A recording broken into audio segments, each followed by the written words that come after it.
Alan asks, if every human suddenly disappeared from Earth, how long would it take before the very last artificial light went dark? Start with the obvious. Most lights would die pretty fast because the big power grids would collapse quickly. With no people, demand disappears, but refrigerators, air conditioners, and all the little electrical devices already running would keep drawing power for a while. Fossil fuel plants, which still produce most of the world's electricity, depend on people and supply chains.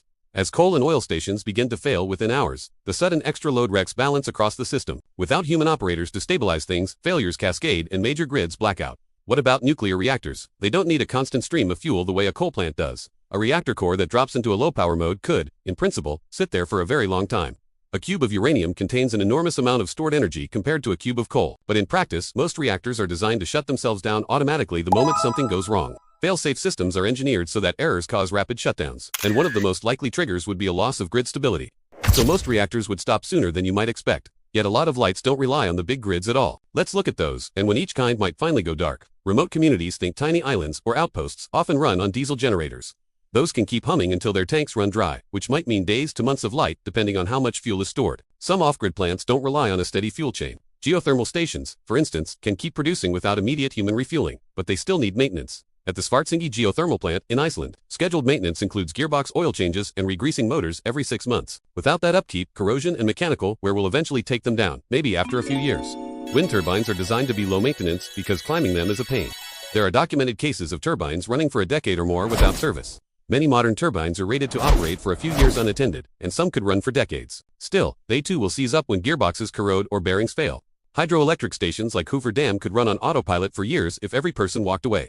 But without grid connections and maintenance, clogged intakes or mechanical failures would eventually end their output. Battery-powered lights won't last forever either. Batteries self-discharge, even when unused. Some chemistries hold charge for many years, but generally batteries will be depleted over decades. Most would be dead within a few decades to a century at most. Solar power looks like our best candidate for longevity. There are many off-grid solar systems powering remote buildings, weather stations, and emergency phones. Those installations are built to last, with panels that keep working so long as the electronics remain intact and the panels are anti-smothered in dust. In dry, clean environments, solar arrays could deliver power for decades, conceivably a century or more, if occasional rain or wind keeps them reasonably clean and the electronics don't corrode. So if we define lighting strictly, solar-powered lamps in isolated locations could be the last human-made lights to persist. But there's one stranger possibility: radioactive glow from spent nuclear material. Radiation itself is not usually visible, which is why we rely on warning signs around radioactive waste. Old watch dials painted with radium didn't glow because the radium emitted visible light. They glowed because radioactive particles excited phosphorescent paint. Once the paint decays, the dial remains radioactive but no longer glows.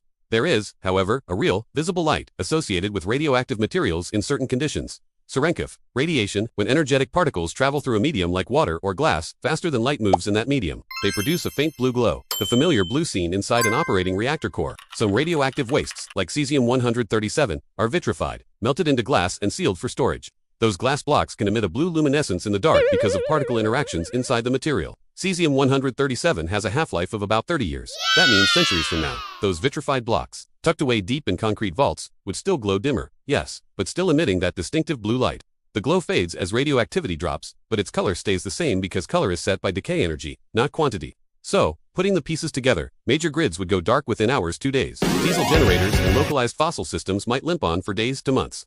Geothermal, wind, and hydro could stagger along for months to years without maintenance, and many off-grid solar systems could survive for decades or even a century under favorable conditions.